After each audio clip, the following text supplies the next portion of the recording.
हाँ, तो आज हमें क्लास 10वीं की गणित के बारे में पढ़ना है, जो कि एनसीईआरटी पैटर्न की किताब है। उस किताब में हम पहला अध्याय पढ़ेंगे, यूक्लिड विभाजन प्रमेयिका। तो यूक्लिड विभाजन प्रमेयिका के बारे में हमें पढ़ना है, तो पहले हमें उसके नियमों के बारे में जानना होगा कि उसके नियम क्या हैं और उन सवाल को कैसे हल किए जाएंगे। तो देखिए, पहले अध्याय में दिया है यूक्लिड विभाजन द्वारा एचसीएफ ज्ञात करना, और यूक्लिड विभाजन द्वारा एचसीएफ हम तभी ज्ञात कर सकते हैं जब उसके हम नियमों के बारे में जानेंगे। तो देखिए, यहाँ पे दिया है कि C और D कोई दो पूर्णांक है, जहाँ पे C is greater than equal to D, जहाँ पे C क्या है, D से बड़ा है। तो जब C D से बड़ा है तो हमें पहला सूत्र बता रहा है कि C और D के लिए यूक्लिड विभाजन प्रमेयिका का प्रयोग कीजिए। इसलिए हम ऐसे Q और R के लिए यूक्लिड विभाजन प्रमेयिका का प्रयोग करेंगे। ठीक है, अब इसमें C और D मतलब यहाँ पे देखिए दे रहा है कि C इज ग्रेटर देन है किससे, D से, तो C बराबर हो जाएगा DQ प्लस R। ये यूक्लिड विभाजन प्रमेयिका का क्या है, सूत्र।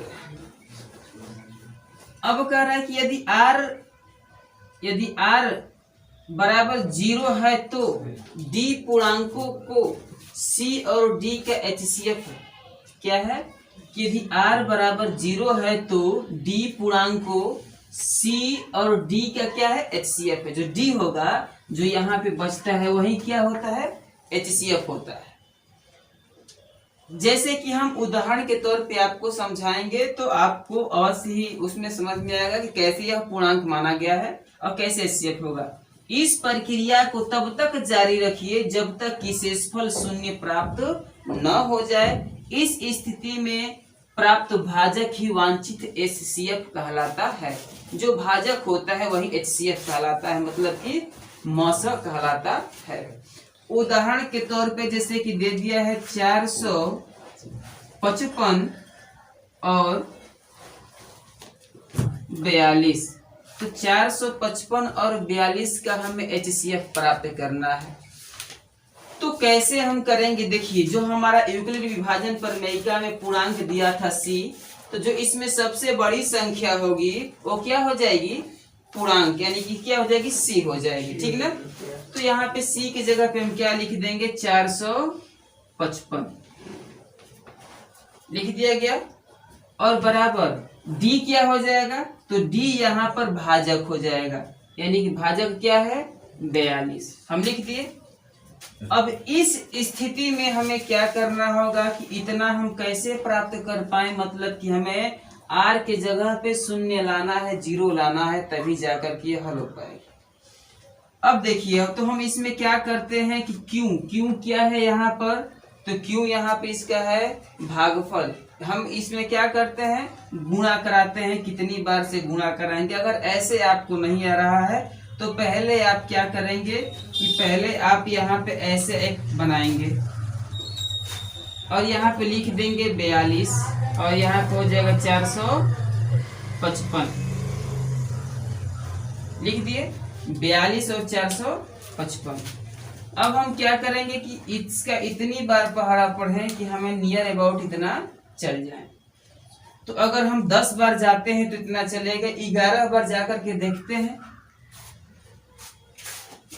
तो 11 बार पढ़ते हैं तो 11 दूना 22 के 11 चौके 44 2 46 अधिक हो जा रहा है ना, तो हम कितनी बार लेकर जाएंगे, 10 बार, तो ये हो जाएगा यहाँ पर 420। अब यहाँ घटाइए, 5 में से 0 जाएगा तो 5 बचेगा, और 3 में से क्या जाएगा, 2 जाएगा, तो कितना बचेगा, 5 में से 2 जाएगा तो 3 बचेगा। यहाँ पे नोट हो गया।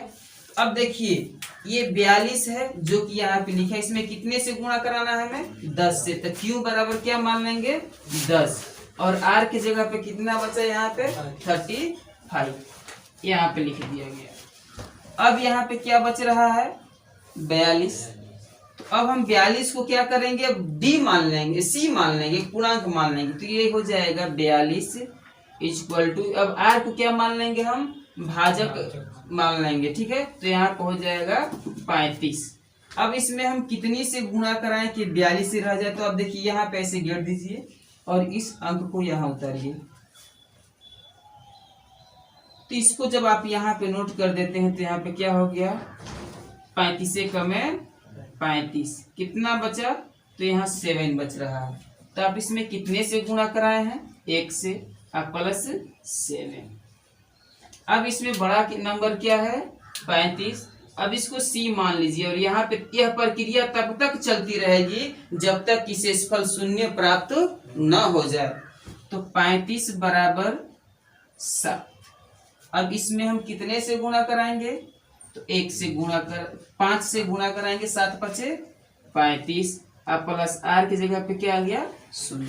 तो इस बताया कि इस प्रक्रिया को तब तक जारी रखिए जब तक कि शेषफल शून्य प्राप्त न हो जाए। तो शेषफल शून्य प्राप्त हो गया हमारा। तो इस स्थिति में प्राप्त भाजक, इसका भाजक क्या है 7, अब भागफल क्या है 5। तो HCF कहलाएगा, मतलब यहाँ पे HCF बराबर क्या हो जाएगा 7, क्योंकि इसका भागफल भाजक क्या है 7 है। तो यही क्या इसका मतलब कि HCF यानी कि उत्तर होगा।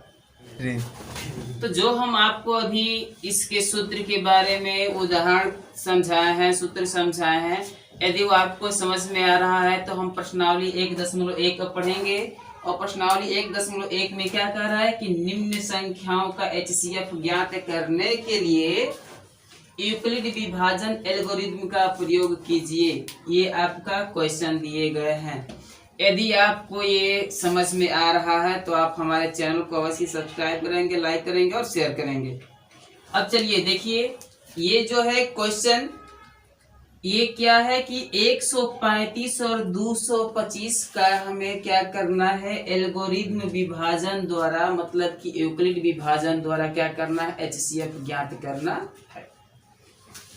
तो इसमें अभी हम बताए हैं कि फार्मूला क्या होता है, C बराबर DQ प्लस R, और यह प्रक्रिया हम तब तक दोहराते रहते हैं जब तक कि इसका शेषफल शून्य प्राप्त न हो जाए। ठीक है रोहित, ध्यान से देखो, ठीक ना। तो इसमें क्या बता रहा है कि यहाँ पे दिया है 225, लिख लिए, बड़ी अंक है तो मतलब ये एक पूर्णांक है, बराबर 135। और इसको हम एक इधर लिखेंगे इस विधि से, भाग विधि से, 135 और 225 लिख दिए। तो पहले आप इस चरण को पूरा कर लीजिए। जब इस चरण को पूरा करेंगे तो यहाँ पे क्या बता रहा है, तो यहाँ पे हो जाएगा आपका कि आप इसका पहाड़ा इतनी बार पढ़िए कि हम 225 ला पाए, या 225 से कम ला, इससे ज्यादा नहीं आना चाहिए। तो 135 से कम है 135, 135 दूना के 270, जो कि इससे क्या हो जाएगा, अधिक हो जाएगा। तो हम यहाँ पे लिख देते हैं 135। यहाँ से देखिए घटाइए तो 5 में से 5 जाएगा 0, यहाँ 12 में से 3 जाएगा तो हो जाएगा 9, यानी कि टोटल कितना बच रहा है 90। तो यहाँ पे आप क्या करेंगे कि 1 से गुणा कराएंगे, क्योंकि एक बार ले गए हैं, जो बचा है उसको शेषफल मान लेंगे, तो प्लस यहाँ पे हो जाएगा 90। और बोला गया कि इस प्रक्रिया को तब तक जारी रखते हैं जब तक कि शेषफल शून्य न आ जाए। तो अब देखिए हम इतना लिख लेंगे। अब इसमें सबसे बड़ा अंक 135 है पूर्णांक, और यहाँ पे क्या है 90। तो हम 135 को अब यहाँ लिखेंगे, 135 बराबर 90 लिख दिए। और हम देखिए अब यहाँ से इसको घेर लेते हैं और 135 को यहाँ नोट कर लेते हैं। हम 90 का इतनी बार पहाड़ा पढ़िए कि 135 आ जाए या उससे कम आए। तो यहाँ पे 90 कम है 90, तो यहाँ पे हो जाएगा, अब इसमें से घटाएंगे तो क्या बचेगा 45। तो यहाँ भी आप क्या करेंगे, 1 से गुणा करके और 45 को जोड़ देंगे। तो ये 90 कम है 90 प्लस 45 हो गया आपका। अब क्या करेंगे आप कि इसमें बड़ा अंक कौन है 90, और यहाँ पे छोटा क्या है 45। तो यहाँ नोट कर दीजिए कि 90 बराबर 45। और यहाँ पे पुनः आइए, अब देखिए इसको गेट दीजिए, इसको नोट कर लीजिए। जो भाग विधि द्वारा आपने 6, 7, 8 में पढ़ा था मसब, उस विधि से पहले कर लेंगे, उसके बाद यहाँ पे आप करते जाएंगे, आपको नहीं समझ में आएगा तो ठीक है। अब यहाँ पे 45 दूना का क्या हो जाएगा 90, और ये कट के यहाँ पे क्या आ जा रहा है, शून्य प्राप्त हो रहा है आपको। तो यहाँ पे लिख देंगे 45 गुणे 2 प्लस 0। अब इस प्रक्रिया में जो भाजक होता है वही HCF होता है, तो इसका भाजक क्या है 45, ठीक है ना। तो यहाँ पे लिख दे, भागफल क्या है 2 और शेषफल क्या है 0। तो यहाँ पे इसका भाजक 45 है, मतलब HCF बराबर क्या हो जाएगा 45। ये आपका क्या हो जाएगा आंसर हो जाएगा। तो अब देखिए जो ये सवाल हम हल किए हैं, इसी प्रकार ये भी दोनों सवाल हल होंगे। आप इस सवाल को हल कर लेंगे। यदि आपको नहीं सवाल समझ में आएगा तो आप हमारे कमेंट बॉक्स में लिखेंगे, आपको पुनः से हल करके इस सवाल को भेज दिया जाएगा, ठीक है। हाँ, तो अब देखते हैं हम इसी प्रश्नावली का दूसरा नंबर सवाल। तो दूसरा नंबर सवाल है कि दर्शाइए कि कोई भी धनात्मक विषम पूर्णांक 6q + 1, 6q + 3 या 6q + 5 के रूप का होता है, जहाँ पे q कोई पूर्णांक है। तो इसके बाद अब हम क्या करते हैं कि ये देख लेते हैं कि अब लिखेंगे कि माना हल कैसे इसको करेंगे। तो हल में लिखेंगे कि माना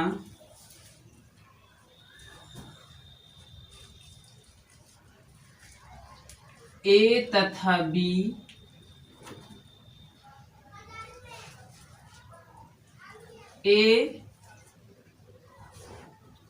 कोई पूर्णांक है, A तथा B जहां B ≠ 0। A कोई पूर्णांक है और इसमें हाँ कोई धनात्मक पूर्णांक है, और यहाँ पे A तथा B ले लेते हैं, जहाँ पे क्या हो जाएगा B ≠ 0, B 0 के बराबर नहीं होगा। तब हम यहाँ पे लिखेंगे कि R इज लेस देन, मतलब जो शेषफल होता है वो छोटा होगा किससे, तो 6 से। किससे होगा 6 से। और R से छोटा कौन होगा 0। अब देखिए यहाँ पे लिखेंगे 0 इज लेस देन R और R इज लेस देन 6, मतलब कि R क्या होगा 0 से बड़ा होगा और 6 क्या होगा R से बड़ा होगा। क्योंकि कोई विषम पूर्णांक दिखाना तो हमें 5 तक ही दिखाना है ना।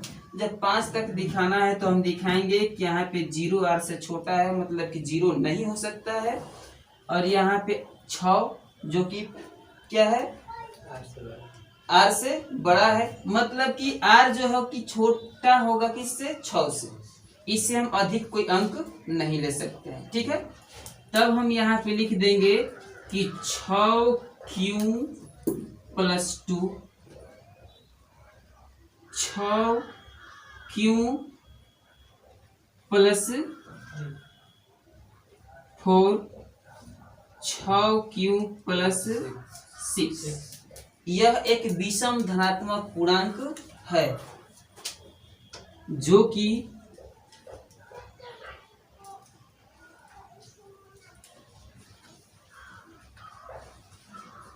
यह सम धनात्मक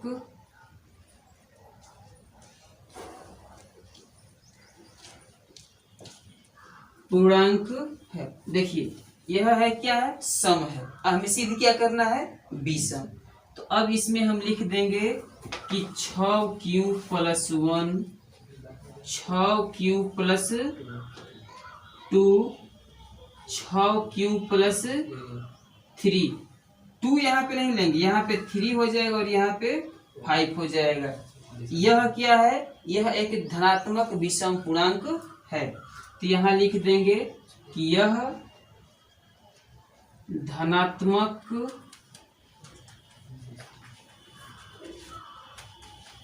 विषम पूर्णांक है। अब देखिए यह जो 2 से कट जाएगा, इसलिए इसको हम क्या कह सकते हैं कि यह विषम धनात्मक पूर्णांक नहीं होगा। और जो 2 से नहीं कटते हैं, जैसे 1, 3, 5, 2 से नहीं कटेगा तो ये क्या हो जाएगा, विषम धनात्मक पूर्णांक होगा। लेकिन आइए इसी सवाल को हम एक दूसरी विधि से हल करने का प्रयत्न करेंगे और समझने का प्रयत्न करेंगे। तो दूसरी विधि क्या है कि यहाँ पे लिखेंगे कि ए एक विषम धनात्मक विषम पूर्णांक है। जो ए यहाँ पे हम मान लेंगे कि यह एक विषम धनात्मक पूर्णांक है। उसके बाद ए तथा बी, जहां बी नॉट इक्वल टू 0, यह बी नॉट इक्वल टू 0 नहीं बल्कि बी इक्वल टू क्या हो जाएगा 6। बी इक्वल टू क्या हो जाएगा 6। यह एक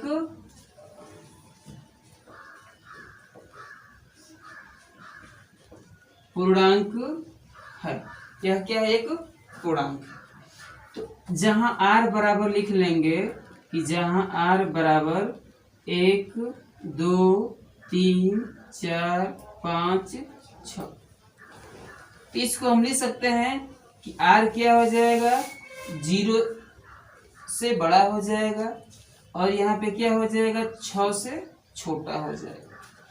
अब हम यहाँ पे लिखेंगे कि a बराबर B Q plus R, formula लिख देंगे। और यहाँ पे देखिए a बराबर क्या हो जाएगा, b का मान कितना है यहाँ पे 6, तो यहाँ पे हो जाएगा 6q प्लस आर की जगह पे हम पहले 1 लिखेंगे। इसी प्रकार हम लिखते जाएंगे। तो a बराबर 6q प्लस 2, a बराबर 6q प्लस 3, a बराबर 6q प्लस 4, a बराबर 6q प्लस 5, a बराबर 6q प्लस 6। अब आपको ध्यान देना है कि हमने तो इतना प्राप्त कर लिया, लेकिन इसमें क्या दिया है कि a बराबर 6q plus 2, 6q plus 4, 6q plus 6। यह विषम पूर्णांक नहीं हो सकता क्योंकि यह 2 से विभाजित हो सकता है। 2 से यह क्या हो जाएगा, 2, 4, 6 विभाजित हो सकता है, अतः एक विषम पूर्णांक नहीं होगा। तो जब यह इसके अलावा इसमें बचे हैं कि a बराबर 6q प्लस 1, 6q प्लस 3 और 6q प्लस 5, अतः यह क्या हो जाएगा, विषम पूर्णांक होगा। इतना हम इसको कह सकते हैं। इस प्रकार से भी इसे हल कर सकते हैं। अब इसी क्रम में अगला हम तीसरा नंबर सवाल को देखेंगे। तीसरा नंबर सवाल क्या है, तो तीसरे नंबर सवाल के लिए हम यहाँ पे कह रहा है कि किसी परेड में 616 सदस्यों वाली एक सेना की टुकड़ी को 32 सदस्यों वाली एक आर्मी बैंड के पीछे मार्च करना है। दोनों समूहों को समान संख्या वाले स्तंभों में मार्च करना है। उन स्तंभों की अधिकतम संख्या क्या है जिसमें वो मार्च कर सकते हैं। स्तंभों की संख्या देखना है तो 616 और इसमें 32 सदस्यों की एक आर्मी थी, ठीक है। अब हम क्या करेंगे, दोनों पर यूक्लिड विभाजन प्रमेयिका का प्रयोग करेंगे। तो यहाँ पे यूक्लिड विभाजन प्रमेयिका a बराबर बी क्यू प्लस आर, इसमें बड़ी नंबर क्या है 616 बराबर 32। अब इसमें इस तरह कटाएंगे। अब देखिए कितनी बार हम इसका पहाड़ा पढ़ें कि हम इसके बराबर चली जाए। 32 में कितने से गुणा कराएं कि 616 हो जाए। अगर ऐसे आपको नहीं क्लियर हो रहा है तो आप ऐसे तुरंत करेंगे और लिखेंगे यहाँ पे 32 और 616। अब देखिए यहाँ पे 19 बार से गुणा कराइए। 19 दूना का 38 का 8, 19 तिया 57 और 57 3 60, तो यहाँ पे हो जाएगा 608 और यहाँ पे क्या बचेगा 8। तो यहाँ पे 19 से गुणा करा लीजिए और 8 को जोड़ दीजिए। वे दोनों पद क्या हो जाएंगे, बराबर हो जाएंगे। इसके बाद अब हम क्या करेंगे, यहाँ से 32 को उठाएंगे और यहाँ पे लिख देंगे 8 और 8 में कितनी बार से गुणा कराएं, तो 4 से, तो क्या हो जाएगा 8 चौका 32 अब प्लस 0। इसमें स्तंभों की संख्या कितनी हो जाएगी, जब इसके HCF कितना आ रहा है 8, तो लिखेंगे कि इसमें स्तंभ, इस सवाल में HCF ही स्तंभों की संख्या होगी या उसको ही हम स्तंभों की संख्या कह सकते हैं। बोले तो हम चौथे नंबर सवाल को हल करेंगे। इसमें दिया हुआ है पहला प्रश्न की यूक्लिड विभाजन प्रमेयिका का प्रयोग करके दर्शाइए कि किसी धनात्मक पूर्णांक m के लिए 3m या 3m प्लस के रूप का होता है। तो इस सवाल को हल करने के लिए हम पहले लिखेंगे हल।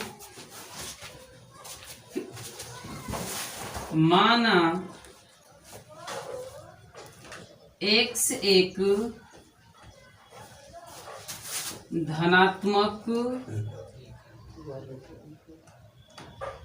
वर्ग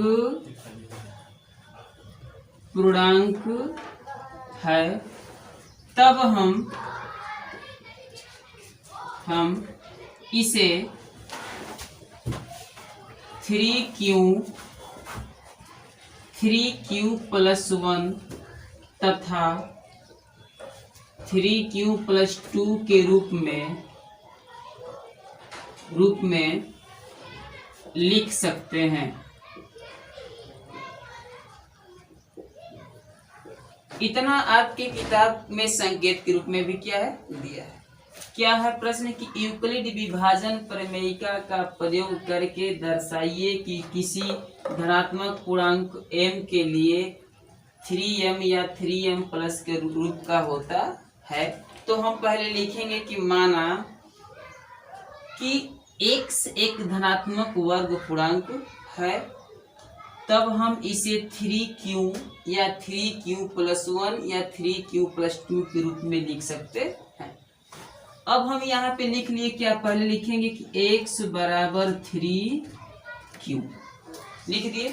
तो जब हम x बराबर 3q लिख दिए तो यहाँ पे लिखेंगे कि दोनों पक्षों का वर्ग करने पर, दोनों पक्षों का वर्ग करने पर, जब दोनों पक्षों का वर्ग करेंगे तो यहाँ पे हो जाएगा कि x स्क्वायर बराबर 3q का स्क्वायर, तो x स्क्वायर बराबर हो जाएगा 9q स्क्वायर हो जाएगा जी।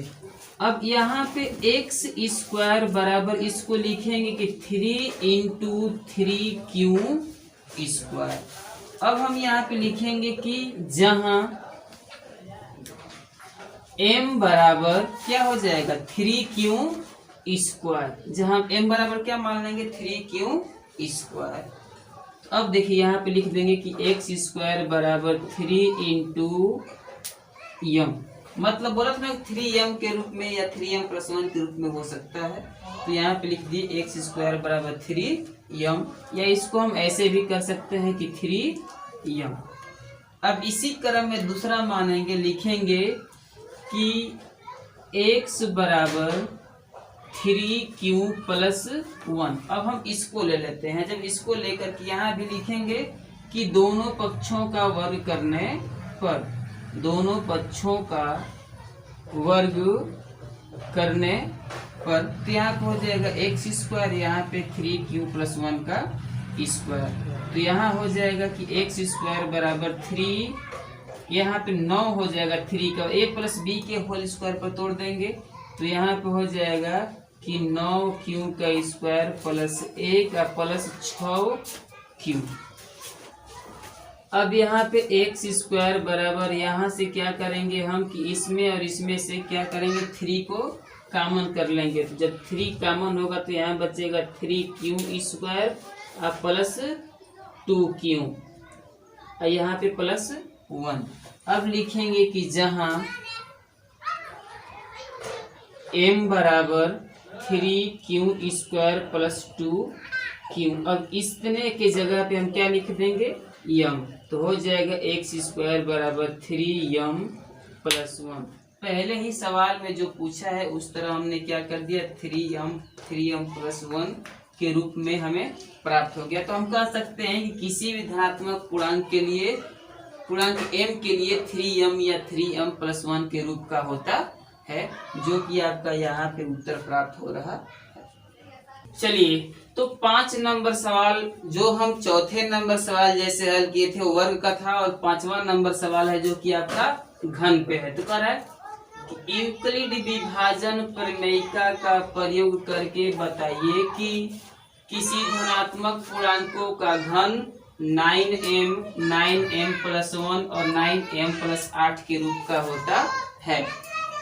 तो अब हम यहाँ पे हल इसका लिखेंगे, और हल में कैसे हल करेंगे यहाँ पे आपको ध्यान देना है। तो लिख लेंगे माना x एक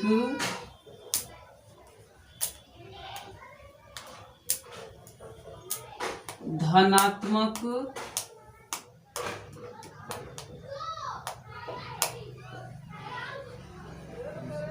घन पूर्णांक है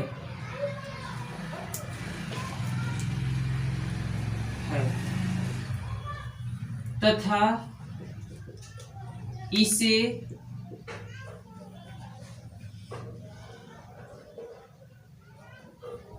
थ्री क्यू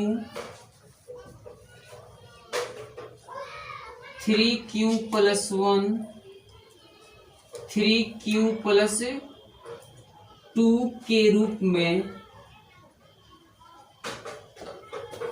लिख सकते हैं।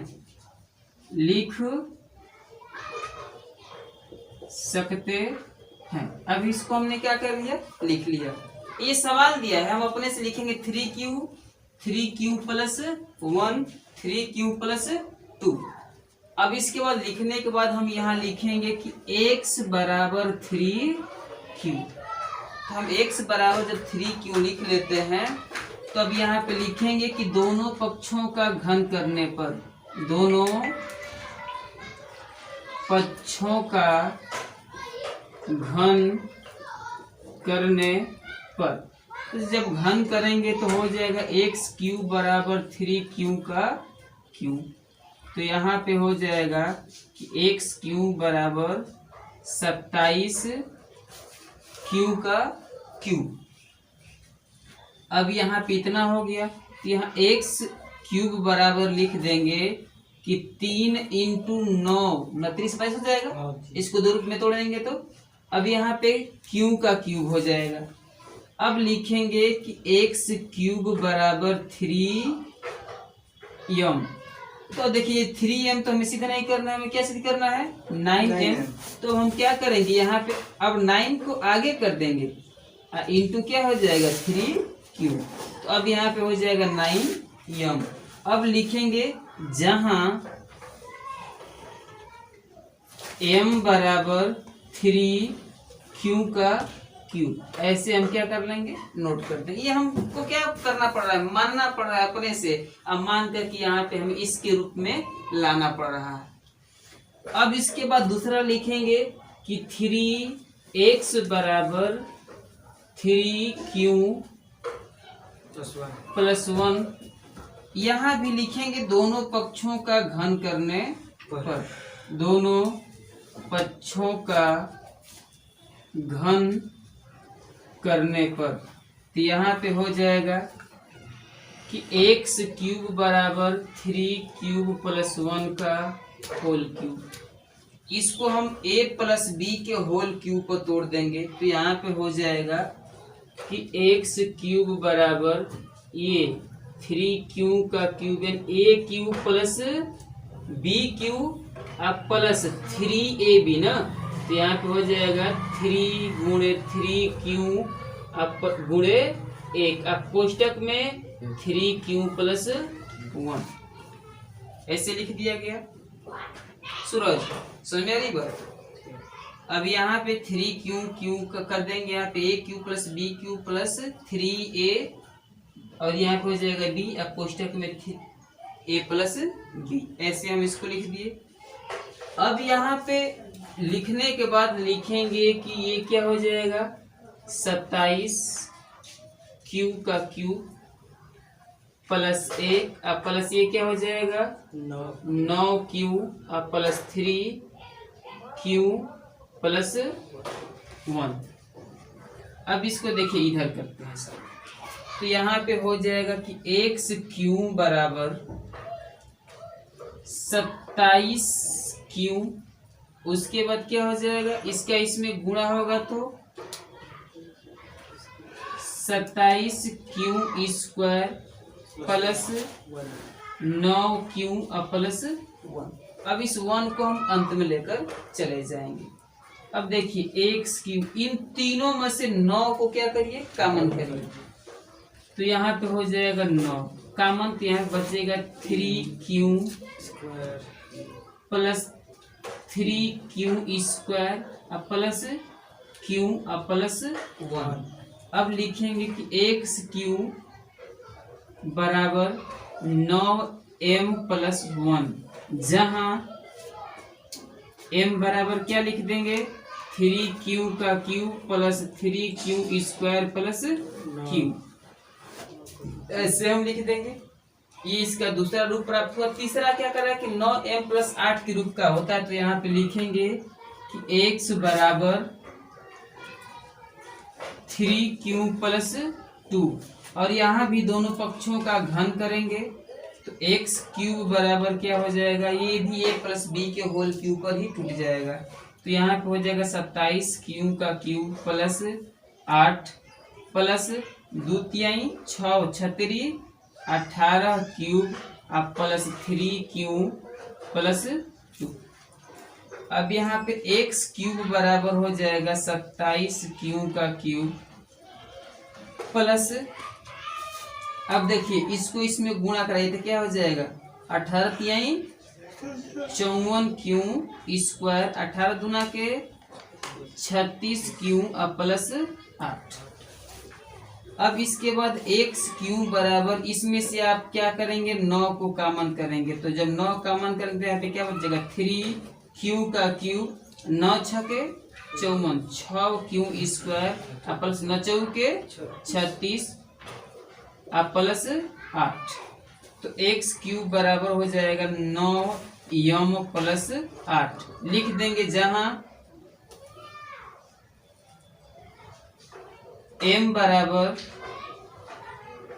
3q का cube plus 6q square plus 4q, इतना हम लिख देंगे। इस प्रकार से हमारा क्या हो जाएगा कि कोई भी विषम धनात्मक घन पूर्णांक 9m प्लस 1 और 9m प्लस 8 के रूप में हो सकता है, जो कि आप इस पूरे वीडियो में सभी सवालों के बारे में देखे हैं। और जो भी सवाल इस प्रश्नावली से संबंधित हैं, अगर आपको नहीं समझ में आएंगे तो आप हमें अवश्य ही बताएं और हमारे कमेंट बॉक्स में जरूर लिखें। धन्यवाद।